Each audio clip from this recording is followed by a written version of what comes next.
पंडित राहुल सांस्कृत्यायन शोध एवं अध्ययन केंद्र संस्था वाराणसी द्वारा 8 अप्रैल को राहुल संस्कृत्यायन की जयंती की पूर्व संध्या पर नागरी नाटक मंडली के ट्रस्ट हॉल में राहुल संस्कृत्यायन का यात्रा परिदृश्य विशेष संगोष्ठी का आयोजन संपन्न हुआ। संगोष्ठी में मुख्य अतिथि प्रोफेसर प्रभाकर सिंह, समन्वयक भोजपुरी अध्ययन केंद्र तथा अध्यक्ष प्रोफेसर सुरेंद्र प्रताप, विशिष्ट अतिथि डॉक्टर मुक्ता ने राहुल जी के चित्र पर माल्यार्पण और दीप प्रज्वलित कर कार्यक्रम का आरंभ किया।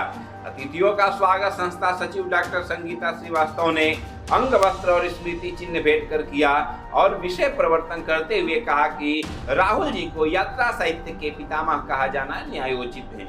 राहुल सांस्कृत्यायन एक विलक्षण व्यक्तित्व है। उनके व्यक्तित्व के कई आयाम हैं। उनका व्यक्तित्व अद्भुत और रोमांचक है। वे राजनीतिक विचारक, लेखक, यावर हैं। 1 दर्जन से अधिक भाषाओं के मर्मज्ञ होने के साथ ही अभिलेखों, पांडुलिपियों के उद्धारक रहे। राहुल की मार्क्सवाद से बौद्ध दर्शन की यात्रा जटिल, संघर्षमय और विस्मयकारी रही है। राहुल की खोज और पहचान के लिए डॉक्टर संगीता श्रीवास्तव की पहल समय की मांग है। कार्यक्रम का कुशलतापूर्वक संचालन डॉक्टर रचना शर्मा ने किया।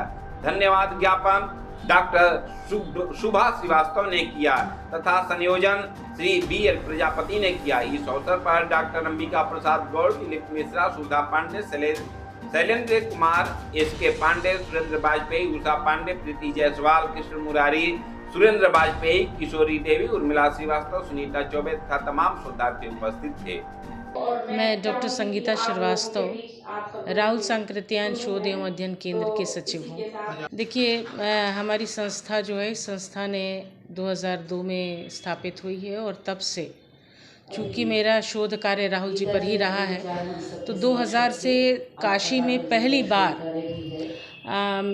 मैंने एक शोध छात्र होने के नाते राहुल जी को चूँकि लोग जानते नहीं थे, बहुत कम इनके बारे में लोग जानते थे, तो मैंने ये प्रण किया कि प्रतिवर्ष इनकी जयंती 9 अप्रैल पर मैं एक संगोष्ठी का आयोजन करूँगी। 2000 से मैंने यह शुरू किया। उस समय विद्या निवास मिश्र जी, कमलेश दत्त त्रिपाठी जी ने उद्घाटन किया था, बच्चन सिंह थे और आज के तो आप लोग देख ही रहे हैं, सब लोग साथ में हैं। सुरेंद्र प्रताप जी हैं, डॉक्टर मुक्ता जी हैं, राधेश्याम दर्दी वेजी जी थे।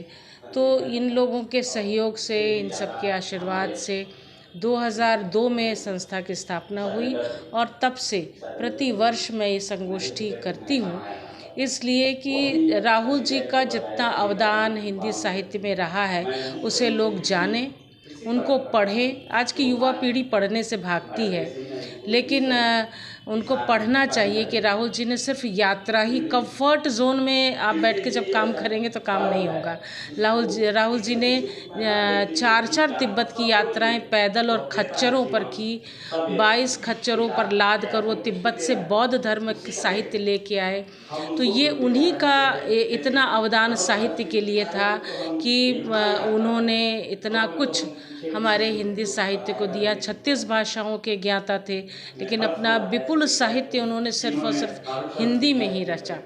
तो साहित्य ही नहीं लिखा, जीवनियाँ लिखी, यात्रा साहित्य लिखा, संस्मरण लिखे, कथा साहित्य लिखे, उपन्यास लिखे, कहानियाँ लिए, अनुवाद किया। और मैं तो आपके मंच से मैं ये कहना चाहूँगी कि अभी बहुत सारा ऐसा इनका अप्रकाशित ग्रंथ जो है वो काशी प्रसाद जायसवाल जी के संग्रहालय में धूल धसित पड़ा हुआ है।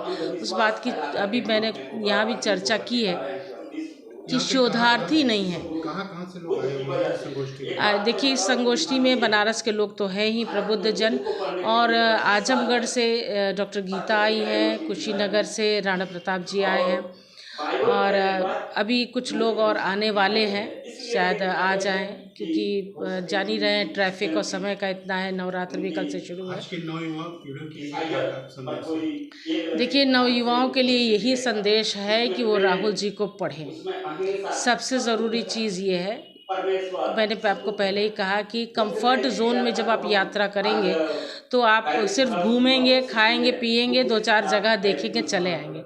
लेकिन जब आप वहाँ की संस्कृति, वहाँ की सभ्यता को भी जानेंगे तो एक संस्कृति का दूसरी संस्कृति के साथ तालमेल बैठता है, सामंजस्य बैठता है, लोग जानते हैं, आप कुछ जानेंगे, आप कुछ लोगों को बताएंगे, वो लोग और लोगों को बताएंगे। तो इस तरह से जो राहुल जी ने इतना साहित्य, यात्रा साहित्य क्यों लिखा? इसीलिए लिखा कि लोग जाने कि वहाँ के लोग किस तरह के थे, वहाँ की सभ्यता क्या थी, वहाँ की संस्कृति क्या थी, वहाँ का रहन सहन क्या था, वहाँ का खान पान क्या था, वहाँ की दिनचर्या क्या थी, लोग क्या सोचते थे, क्या विचार था लोगों का।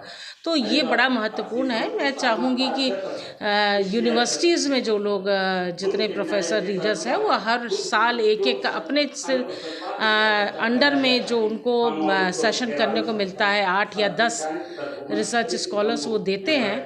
तो एक रिसर्च स्कॉलर वो हर साल राहुल जी के लिए समर्पित करें। और मेरी संस्था है, मेरी संस्था के पुस्तकालय है, मैं अपनी ओर से पूरा सहयोग करने के लिए तैयार हूँ।